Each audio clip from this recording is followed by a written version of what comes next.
Hi friends, ఒకే ఒక ఎగ్జామ్తో లైఫ్లో settle అవ్వాలనుకుంటున్నారా? అది కూడా మన భారతదేశంలోని top most Maharatna central government కంపెనీలో చేరాలనుందా?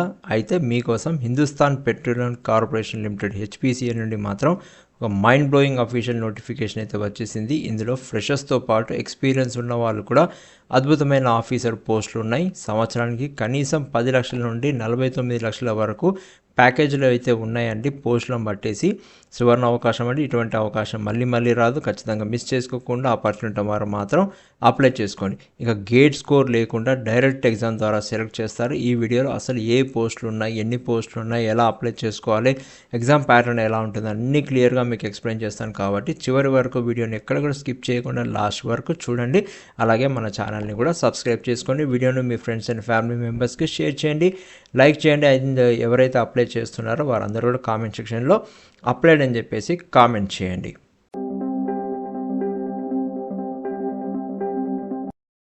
హాయ్ ఫ్రెండ్స్, అందరికీ నమస్కారం. Welcome back to our channel. ముందుగా మనం ఇంపార్టెంట్ డేట్స్ అయితే చూసుకుంటే ఆన్లైన్ అప్లికేషన్ అనేది 1 జూలై 2026 నుంచి అయితే స్టార్ట్ అయిందండి. లాస్ట్ డేట్ వచ్చేసి 20 జూలై 2026 వరకు ఉంది. కానీ ఆపర్చునిటీ ఉన్నవారు, ఎలిజిబిలిటీ ఉన్నవారు మాత్రం పొజిషన్స్కి వెంటనే అప్లై చేసుకొని లాస్ట్ డేట్ వరకు మాత్రం చూడకండి. ఇక మనము positions, eligibility criteria and vacancy details ఫ్రెషర్స్కి ఏమున్నాయనేది చూసుకుంటే ముందుగా జూనియర్ ఎగ్జిక్యూటివ్ కెమికల్లో వచ్చేసి 37 వేకెన్సీస్ ఉన్నాయి. వారికి కావాల్సింది మ్యాక్సిమం ఏజ్ 25 ఇయర్స్ అండి. 3 years full time regular diploma చేసిన వారు, కెమికల్ ఇంజనీరింగ్లో చేసిన వారు ఈ పొజిషన్స్కి అప్లై చేసుకోవచ్చు. ఇక పే స్కేల్ చూసుకుంటే 30,000 నుంచి 1,20,000 వరకు ఉంటుంది. ఇక junior executive fire and safety వారికి చూసుకుంటే 17 వేకెన్సీస్ ఉన్నాయి. 25 ఇయర్స్ అనేది మ్యాక్సిమం. వీరికి వచ్చేసి మాత్రం any science graduate plus diploma in fire and safety with valid heavy vehicle driving licence ఉన్నవారు మాత్రం ఈ పొజిషన్స్కి అయితే అప్లై చేసుకోవచ్చు. ఇక నెక్స్ట్ వచ్చేసి మనము ఎక్స్పీరియన్స్డ్ ప్రొఫెషనల్స్కి అయితే చూసుకుంటే ముందుగా వచ్చేసి సీనియర్ ఆఫీసర్ సేల్స్లో వచ్చేసి 60 నుంచి 1,80,000 వరకు పే స్కేల్ ఉంటుంది. ఇందులో 52 పొజిషన్స్ ఉన్నాయి. మ్యాక్సిమం ఏజ్ వచ్చేసి 29 ఉంది. ఇక 4 years full time regular engineering course చేసి ఉండాలి. Mechanical, electrical, instrumentation, chemical and civil engineering చేసిన వారు ఈ పొజిషన్స్కి అప్లై చేసుకోవడానికి అర్హులండి. 2 ఇయర్స్ ఆఫ్ ఎక్స్పీరియన్స్ వారు అడుగుతున్నారు. ఇందులో 2 years full time MBA or PGDMA అనేది కూడా చేసి ఉండాలి. ఇక assistant manager projects and manager ప్రాజెక్ట్స్కి వచ్చేసి 5 పొజిషన్లు ఉన్నాయండి. 31 ఇయర్స్ అండ్ 34 ఇయర్స్ అనేది మ్యాక్సిమం. వీరికి కావాల్సింది ఏంటంటే 4 ఇయర్స్ రెగ్యులర్గా ఇంజనీరింగ్ చేసిన వారు, సివిల్ ఇంజనీరింగ్ చేసిన వారు ఈ పొజిషన్స్కి అప్లై చేసుకోవచ్చు. 6 అండ్ 9 ఇయర్ అనేది రెస్పెక్టివ్లీ ఎక్స్పీరియన్స్ అయితే అడుగుతున్నారు. ఇక చీఫ్ మేనేజర్ టెక్నికల్ సర్వీసెస్ వారికి అయితే 1 lakh to 2,60,000 వరకు ఉంటుంది. డిప్యూటీ జనరల్ మేనేజర్ డీజీఎం క్యాడర్లో ఉన్న వారికి టెక్నికల్ సర్వీసెస్లో అయితే 1,20,000 నుంచి 28,000 వరకు ఉంటుంది. ఒక పొజిషన్ అయితే ఉంది. 45 ఇయర్స్ మ్యాక్సిమం అండ్ 45 ఇయర్స్ అనేది మ్యాక్సిమం. ఇందులో వచ్చేసి కెమికల్ ఇంజనీరింగ్గా ఫుల్ టైం చేసిన వారు ఉండాలి. డిజైరబుల్గా కావాల్సింది ఫుల్ టైమ్ ఎంబీఏ చేసిన వారు అప్లై చేసుకోవచ్చు. 15 to 18 ఇయర్స్ అనేది ఎక్స్పీరియన్స్ అడుగుతున్నారు. ఇది హయ్యెస్ట్ మోస్ట్ ప్రెస్టీజియస్ జాబ్ అండి, హయ్యెస్ట్ జాబ్ అండి. ఎందుకంటే ఇది డీజీఎం పొజిషన్ కాబట్టి. ఇక దాని తర్వాత సీనియర్ మేనేజర్ ఎకానమిస్ట్ అయితే 90 నుంచి 2,40,000 వరకు ఉందండి. ఇందులో 42 ఇయర్స్ అనేది మ్యాక్సిమం. ఇందులో 2 years of full time regular PG economics, దాంతోపాటు వారు ఈ అడుగుతున్నారు. ఎక్స్పీరియన్స్ కూడా 12 సంవత్సరాలు ప్లస్ 15 సంవత్సరాలు ప్లస్ 18 సంవత్సరాలు chief manager economist and deputy general manager వారికి ఇవన్నీ అడుగుతున్నారు. మీరు ఒక్కసారి మాత్రం నోటిఫికేషన్లో క్లియర్గా చూసుకోండి. మీకు సంబంధించినటువంటి ఏదైతే పొజిషన్ సూటబుల్ ఉన్నాయో వాటికి చూసుకొని అప్లై చేసుకోవచ్చు. తర్వాత deputy general manager gas sourcing and మార్కెటింగ్లో అయితే హయ్యెస్ట్ శాలరీ అండి, 1,20,000 నుంచి 2,80,000 వరకు. ఇందులో 2 పొజిషన్స్ ఉన్నాయి. జనరల్ మేనేజర్ అండ్ డీజీఎం రెండు కలిపి 2 పొజిషన్స్ ఉన్నాయి. 48 years max and 51 years max. ఇక్కడ full time regular engineering course చేసి ఉండాలి. ఎనీ డిసిప్లిన్ చేసిన వారు, దాంతోపాటు ఎంబీఏ కూడా కావాల్సి ఉంటుంది. ఇక్కడ 18 ఇయర్స్ అండ్ 21 ఇయర్స్ అనేది మ్యాక్సిమం ఎక్స్పీరియన్స్ అయితే వారు అడుగుతున్నారు. ఇక డీజీఎం సేల్స్ అండ్ మార్కెటింగ్ పెట్రోకెమికల్స్లో చేసిన వారికి 48 ఇయర్స్ అనేది age maximum and 18 years of experience అడుగుతున్నారు. దాంతో జనరల్ మేనేజర్ సంబంధించినటువంటిది చీఫ్ జనరల్ మేనేజర్లో చూసుకుంటే ఒక పొజిషన్ ఉంది. 51 years maximum and 54 years maximum. ఇక్కడ వచ్చేసి కెమికల్ ఇంజనీరింగ్లో చేసిన వారైతే ఈ పొజిషన్స్కి అప్లై చేసుకోవచ్చు. దాంతోపాటు ఎంబీఏ అనేది కూడా డిజైరబుల్గా వారు అడుగుతున్నారు. ఇక మ్యాక్సిమం వారు ఏంటంటే ఎక్స్పీరియన్స్కి సంబంధించి ప్లస్ ఏజ్కి సంబంధించినటువంటి మ్యాక్సిమం పర్మిసిబుల్ ఏవైతుందో వారు క్లియర్గా ఇచ్చారండి. ఈ మీరు 4 కాలం ఏదైతుందో 4కి సంబంధించిన నెంబర్ ఏదైతుందో ఇక్కడ మీరు చూసుకోవచ్చు. సీనియర్ ఆఫీసర్ సేల్స్కి వచ్చేసి ఎంత ప్యాకేజ్ ఉంటుంది అండ్ ఎక్స్పీరియన్స్ ఏది అడుగుతున్నారు ప్లస్ మ్యాక్సిమం పర్మిసిబుల్ ఏజ్ అవుతుందో దీంతో డీటెయిల్స్ అన్నీ కూడా ఇచ్చారు. ప్రతి ఒక్క డిజిగ్నేషన్ వైజ్గా వారు నోటిఫికేషన్లో ఇచ్చారు. మీకు సంబంధించినటువంటి సూటబుల్ సంబంధించినటువంటిది మాత్రం మీరు చేసుకొని సెలెక్ట్ చేసుకోండి. ఇక్కడ ఒక నోట్ ఏంటంటే maximum 2 years of age relaxation ఎవరికైతే ఇస్తారంటే ఒకవేళ వారికి రిలవెంట్ వర్క్స్ ఎక్స్పీరియన్స్ అయితే ఎక్కువ ఉండి వారు అడిగిన దానికంటే మినిమంగా ఉందనుకోండి రిలవెంట్ ఎక్స్పీరియన్స్, అప్పుడు 2 years ఆఫ్ ఏజ్ రిలాక్సేషన్ అనేది వారికి కల్పిస్తున్నారు. తర్వాత మనం eligible degrees and diploma for engineering and diploma in engineering positions ఏమేమి కావాలనేది చూసుకుంటే ఇప్పుడు నేను చెప్పిన దాని ప్రకారం అయితే ఓన్లీ కోర్ డిసిప్లిన్ చెప్పాను. మెకానికల్ ఇంజనీరింగ్, సివిల్ ఇంజనీరింగ్, అలాగే ఎలక్ట్రికల్ ఇంజనీరింగ్ సంబంధించి కెమికల్ ఇంజనీరింగ్, ఇన్స్ట్రుమెంటేషన్ ఇంజనీరింగ్ ఉంది. కాకపోతే ఈ కోర్లోనే మెయిన్గా వారు ఏమేమి ఇంజనీరింగ్ చేసిన వారు ఈ పొజిషన్స్కి అప్లై చేసుకోవాలనేది కూడా వారు ఈ నోటిఫికేషన్ అయితే స్పెసిఫై చేశారండి. ఇది మేజర్గా అయితే ఇంజనీరింగ్ సంబంధించిన వారు మాత్రం ఈ స్పెసిఫిక్గా వారు ఇచ్చారు కాబట్టి ఈ పొజిషన్స్కి అయితే అప్లై చేసుకోవచ్చు. ఇన్స్ట్రుమెంటేషన్ ఇంజనీరింగ్ ఈ చేసిన వారు ఎవరైతే ఉన్నారో వీరందరూ కూడా ఈ పొజిషన్స్కి అప్లై చేసుకోవచ్చు. తర్వాత కెమికల్ ఇంజనీరింగ్ అనేది applicable for only for positions mention 3.3 and 3.6 అయితే ఈ పొజిషన్స్లో అప్లై చేసుకోవడానికి ఈ స్పెసిఫిక్గా బ్రాంచెస్లో చేసిన వారు ఈ పొజిషన్స్కి అప్లై చేసుకోవచ్చు. ఇక డిప్లొమా ఇంజనీరింగ్ చేసిన వారికి ఎవరైతే ఉన్నారో కెమికల్ కోర్లో అయితే చేసిన డిప్లొమాలు చేసిన వారైతే diploma in chemical engineering and diploma in chemical engineering specialisation చేసిన వారు ఈ పొజిషన్స్కి అయితే అప్లై చేసుకోవచ్చు.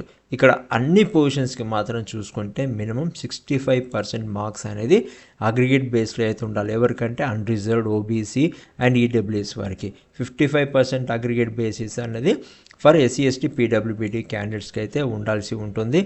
అలాగే ఏం చెప్పారంటే వాళ్ళు diploma under recognised lateral entry scheme వారు కూడా అప్లై చేసుకోవచ్చు. శాండ్విచ్ డిప్లొమా కోర్సు చేసిన వారు కూడా ఈ పొజిషన్స్కి అయితే అప్లై చేసుకోవచ్చు. వారు కూడా కన్సిడర్ చేస్తారని చెప్తున్నారు. ఇక జాబ్ ప్రొఫైల్ ఏవైతే ఉన్నాయో ఫ్రెషర్స్కి ఏం జాబ్ ప్రొఫైల్ ఉందనేది వారు నోటిఫికేషన్లో ఇచ్చారు. నేను లెంత్ వీడియో అవుతుంది కాబట్టి మీకు ఇది చూపిస్తున్నాను. మీరు నోటిఫికేషన్ మాత్రం అప్లై చేసే ముందు చదువుకోండి. ఎందుకంటే ప్రతి పొజిషన్స్కి వారు క్లియర్గా జాబ్కి సంబంధించినటువంటి రోలు ఏమేమి డిజైర్డ్ రెస్పాన్సిబిలిటీ ఉంటాయి అనేది ఫ్రెషర్స్కి as well as experience required సంబంధించినటువంటి ప్రొఫెషనల్స్ ఎవరైతే ఉన్నారో వారికి సంబంధించిన roles and responsibilities, experience, education qualification అన్నీ కూడా ఇచ్చారు. మీరు చదివితే మీకు ఏమవుతుంది అంటే క్లియర్గా మీకు అర్థమవుతుంది మీ ప్రొఫైల్ అప్పుడు సూట్ అవుతుందా లేదనేది మీకు క్లియర్గా తెలుస్తుందండి. దాంతో మీరు ఖచ్చితంగా ఆ పర్టికులర్ పొజిషన్స్కి మాత్రం మీరు అప్లై చేసుకోవచ్చు. వారు ప్రతి పొజిషన్కి మాత్రం రూల్స్ అండ్ రెస్పాన్సిబిలిటీస్ అని మీరు మర్చిపోకుండా ఖచ్చితంగా చదువుకోండి. తర్వాత మనం మెయిన్గా ఇంపార్టెంట్గా చూసుకుంటే short listing and selection process ఎలా చేస్తారంటే మాత్రం షార్ట్ లిస్టింగ్ చేయడానికి సెలక్షన్ టూల్స్ ఏంటంటే కంప్యూటర్ బేస్డ్ టెస్ట్ పెడతారు లేదా రిటర్న్ టెస్ట్ అనేది ఉంటుంది. తర్వాత గ్రూప్ టాస్క్ ఉంటుంది, తర్వాత సైకోమెట్రిక్ అసెస్మెంట్ ఉంటుంది, స్కిల్ టెస్ట్ ఉంటుంది, పర్సనల్ అండ్ టెక్నికల్ ఇంటర్వ్యూ ఉంటుంది, ఫిజికల్ ఎఫిషియన్సీ టెస్ట్ అనేది ఉంటుంది. ఇవన్నీ కూడా వారు కండక్ట్ చేస్తారు. ఇక సిబిటి టెస్ట్కి సంబంధించి చూసుకుంటే ఇవి ఆబ్జెక్టివ్ క్వశ్చన్స్ అండి. ఇందులో 2 parts కింద ఉంటుంది.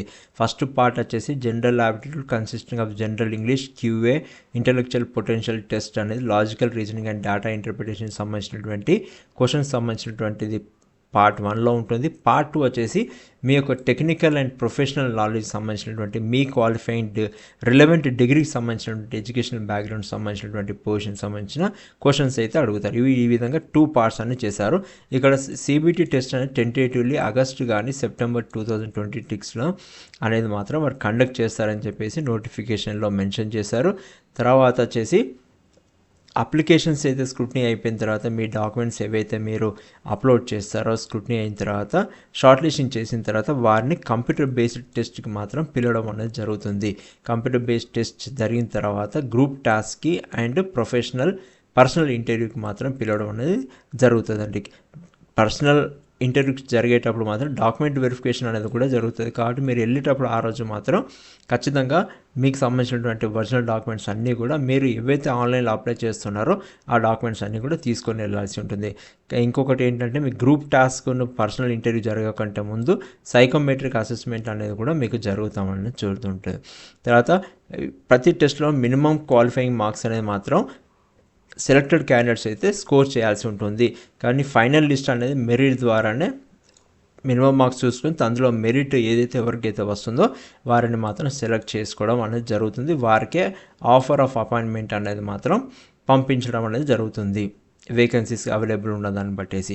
ఇంకోటి ఏంటంటే ఆఫర్ లెటర్ ఏదైతే ఇచ్చారో ఆఫర్ లెటర్లో ఏదైతే జాయినింగ్ డేట్ మెన్షన్ చేశారో అప్పుడు మాత్రమే సెలెక్టెడ్ క్యాండిడేట్స్ అనేది జాయిన్ అవ్వాల్సి ఉంటుంది. ఆ డేట్లోనే జాయిన్ అవ్వాలి. ఒకవేళ వారు జాయిన్ అవ్వకపోయేది ఉంటే మాత్రం వారి యొక్క అపాయింట్మెంట్ అనేది విత్డ్రా అయిపోతుంది. నెక్స్ట్ లిస్ట్లో ఉన్న మెరిట్ క్యాండిడేట్ ఎవరైతే ఉన్నారో వారికి పంపించడం అనేది ఆఫర్ లెటర్ అనేది పంపించడం జరుగుతుంది. ఇక సిలబస్ సంబంధించినటువంటి కంప్యూటర్ బేస్డ్ టెస్ట్ కానీ షార్ట్ లిస్టింగ్ మెథడాలజీ ఏవైతే ఉన్నాయో ఇవన్నీ కూడా వెబ్సైట్లో పెట్టచ్చు అని చెప్పేసి చెప్తున్నానండి. మీరు కంటిన్యూస్గా వెబ్సైట్ అనేది మీరు చూస్తూ ఉండండి. క్యారియర్ పేజ్లో హిందుస్థాన్ పెట్రోలియం సంబంధించింది. ఇక్కడ వారు ఇచ్చేసేటటువంటి ఏదైతే కాస్ట్ టు కంపెనీ సిటీసీ ఉందో ఏ ప్యాకేజ్ సంబంధించినట్టు మీకు పైన ఏవైతే పొజిషన్స్ ప్రకారంగా పే స్కేల్ ఏదైతే ఉందో దాంట్లో ఎంత సిటీఎస్ అనేది ఉంటుంది అనేది ఇచ్చారు. సిటీసీ అనేది కాస్ట్ టు ద కంపెనీ అంటే అందులో వచ్చేసి మీ బేసిక్ పేతో పాటు retirement benefits, dearness allowances, HRA, cafeteria allowances, ఇంకా అలాగే పర్ఫార్మెన్స్ రిలేటెడ్ పే కూడా అనేది ఉంటుంది. ఇది మెయిన్గా మీకు వచ్చే శాలరీస్ అండి. ఇక service bond and retention amount అనేది కూడా ఉంటుంది. ఎవరైతే సెలెక్టెడ్ క్యాండిడేట్స్ అవుతారో వారి దగ్గర నుంచి మాత్రం సర్వీస్ బాండ్ అనేది తీసుకుంటే అది మినిమం వారు 3 years వరకు పేమెంట్ అనేది చేయాల్సి ఉంటుంది. వారు ఎంత బాండ్ ఇవ్వాలి అంటే ఇక్కడ పే స్కేల్ ప్రకారంగా ఆధారంగా చూసుకొని జనరల్ వారికి అయితే 3 lakhs రూపీస్ అనేది సర్వీస్ బాండ్ ఇవ్వాలి. And EWS, OBC, SC, ST, పీడబ్ల్యూబీడీ వరకు మాత్రం 50,000 రూపీస్ అనేది సర్వీస్ బాండ్ ఇవ్వాల్సి ఉంటుంది. ఇక రిటెన్షన్ అమౌంట్ అనేది ఏంటంటే 5,000 రూపీస్ అనేది ఈ పే స్కేల్లో ఉన్న వారికి డిడక్షన్ జరుగుతుంది. అది 12 months వరకు, ఫస్ట్ 12 months వరకు డిడక్ట్ చేస్తారు. తర్వాత 8,000 రూపీస్ అనేది డిడక్ట్ చేస్తారు ఈ పే స్కేల్లో ఉన్న వారికి అయితే. ఇవన్నీ కూడా 3 years తర్వాత మళ్ళీ మీకే రిటర్న్ చేస్తారు. ఇది ఎందుకంటే వారి యొక్క డిపాజిట్ అమౌంట్ లాగా, కాషన్ డిపాజిట్ లాగా ఉంచుకుంటారు. ఇక ప్రీ ఎంప్లాయ్మెంట్ మెడికల్ ఎగ్జామ్ అనేది జరుగుతుంది. ఎవరైతే పొజిషన్స్కి షార్ట్ లిస్ట్ అయి సెలెక్ట్ అయ్యారో వారికి మాత్రం ఖచ్చితంగా ఫిజికల్ అండ్ మెడికల్ టెస్ట్లు అనేది కండక్ట్ చేస్తారు. అది కూడా హెచ్పిసిఎల్ చెప్పినటువంటి హాస్పిటల్స్లోనే వారికి సంబంధించినటువంటి ఎంపానల్ హాస్పిటల్స్లోనే చేయించుకోవాల్సి ఉంటుంది. ఇది మాత్రం కంపల్సరీగా మీరు ఫిట్నెస్ అనేది ప్రూవ్ చేసుకోవాల్సి ఉంటుంది. ఇక ఫిజికల్ ఫిట్నెస్ ఎఫిషియన్సీ టెస్ట్ అనేది కూడా ఉంటుంది సెలెక్టెడ్ క్యాండిడేట్స్కి. తర్వాత ప్లేస్మెంట్ అండ్ పోస్టింగ్ చూసుకుంటే వారు ఎక్కడైనా సరే ఇండియాలో హెచ్పిసిఎల్కి సంబంధించినటువంటి ఆఫీసర్స్కి subsidiary section plans units department డివిజన్లో ఎక్కడైనా పోస్టింగ్ అనేది జరుగుతుంది. ఎవరైతే ఇట్లాంటి వాటికి ఓకే అనుకుంటున్నారో వారు మాత్రం మీరు ముందుగానే ప్రిపేర్ అయ్యి మాత్రం వెళ్ళండి. ఇక ప్రొబేషన్ పీరియడ్ అనేది ఉంటుంది. అది 1 year ప్రొబేషన్ పీరియడ్ ఉంటుంది. దాని తర్వాత మీరు కన్ఫర్మ్డ్ ఎంప్లాయ్ అనేది అవుతుందండి. ఇక ఏజ్ రిలాక్సేషన్ అనేది కూడా ఉంటుంది అండి. అది as per rules of government regulations ప్రకారంగా 5 years అనేది ఎస్సీ ఎస్టీ వారికి, 3 years ఓబీసీ వారికి, 10 years అనేది పీడబ్ల్యూబీడీ వారికి అనేది ఇస్తుంది. పీడబ్ల్యూబీడీలో అగైన్ మళ్ళీ కేటగిరీ వైజ్గా కూడా వారికి ఏజ్ రిలాక్సేషన్ అనేది ఇవ్వడం అనేది జరుగుతుందండి. ఇక మన అప్లికేషన్ ప్రాసెస్ అనేది చూసుకుంటే అప్లికేషన్స్ అనేది ఆన్లైన్లో మాత్రమే అప్లై చేయాలి. ఆల్రెడీ 1st July నుంచి స్టార్ట్ అయిపోయిందండి. 20th July అనేది లాస్ట్ డేట్ అండి. మీకు ఇక్కడ నేను ఎలా చేయాలనేది కూడా నేను చూపిస్తాను. ఫస్ట్ అయితే hindustanpetroleum.com అనే అఫీషియల్ వెబ్సైట్కి వెళ్ళాల్సి ఉంటుంది. అది మీకు నేను చూపిస్తాను ఎట్లా వెళ్ళాలి, ఎక్కడి నుంచి అప్లై చేయాలనేది డీటెయిల్స్ కూడా. అండ్ ఇంకోటి ఏంటంటే మీ email ID and mobile number ఏదైతే ఉందో అది వ్యాలిడ్ ఉండాలి. 1 year వరకు ఖచ్చితంగా ఉండాల్సి ఉంటుంది. దాంతోపాటు మీ ఫోటోగ్రాఫ్ అండ్ సిగ్నేచర్ క్యాండిడేట్ ఎవరైతే ఉందో అప్లికేషన్లో అప్లోడ్ చేస్తారో వారు మళ్ళీ సిబిటి టెస్ట్ చేసేటప్పుడు ప్లస్ వెరిఫికేషన్ టెస్ట్ చేసుకునేటప్పుడు మీ అడ్మిట్ కార్డ్స్లో అదే ఫోటోగ్రాఫ్ అనేది ఉంటుంది. అది మాత్రం మీరు తప్పకుండా తీసుకొని వెళ్ళాల్సి ఉంటుంది.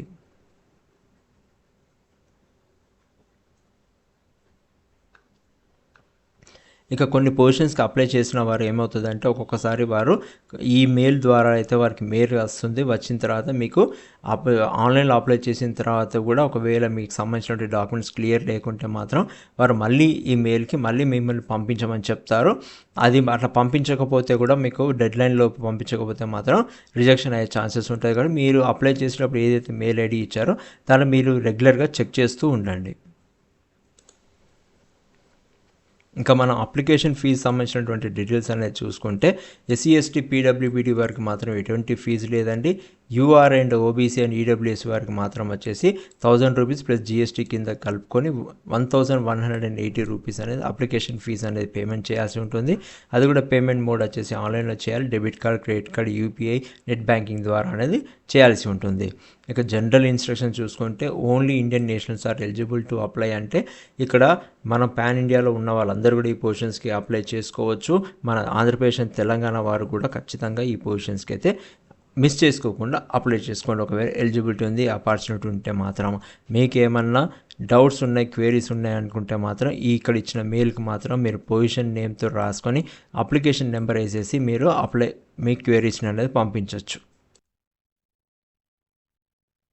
ముందుగా మనము ఎలా అప్లై చేయాలనే ప్రాసెస్ చూసుకుంటే hindustanpetroleum.com అనే అఫీషియల్ వెబ్సైట్ అనేది మీరు ఓపెన్ చేసిన తర్వాత మీకు ఇక్కడ ట్యాబ్ అనేది కనిపిస్తుంది. కెరియర్స్ అని ఉంది, జాబ్ ఓపెనింగ్స్ అనేది ఉంది. ఇక్కడ మీ ట్యాబ్ని మీరు క్లిక్ చేస్తే మీకు వచ్చేసి ఇంకో విండో అనేది ఓపెన్ అవుతుంది. అక్కడ మనం ఇప్పుడు ఏదైతే నోటిఫికేషన్ గురించి మాట్లాడుకున్నామో దానికి సంబంధించిన డీటెయిల్ అడ్వర్టైజ్మెంట్ అనేది ఇక్కడ ఉంది కదా, ఇది క్లిక్ చేస్తే మీకు మనం మాట్లాడుకున్నటువంటి నోటిఫికేషన్ క్లియర్గా ఓపెన్ అవుతుంది. దాన్ని మీరు డౌన్లోడ్ చేసుకొని మీరు అప్లై చేసే ముందు మాత్రం ఖచ్చితంగా రీడ్ చేయాల్సి వస్తుంది. ఇక్కడ క్లిక్ హియర్ టు అప్లై అనేది ఏదైతే ట్యాబ్ ఉందో దీన్ని మీరు క్లిక్ చేస్తే మనకు వచ్చేసి అప్లికేషన్ ఫామ్ అనేది ఇంకొక విండోలో అనేది ఓపెన్ అవుతుంది.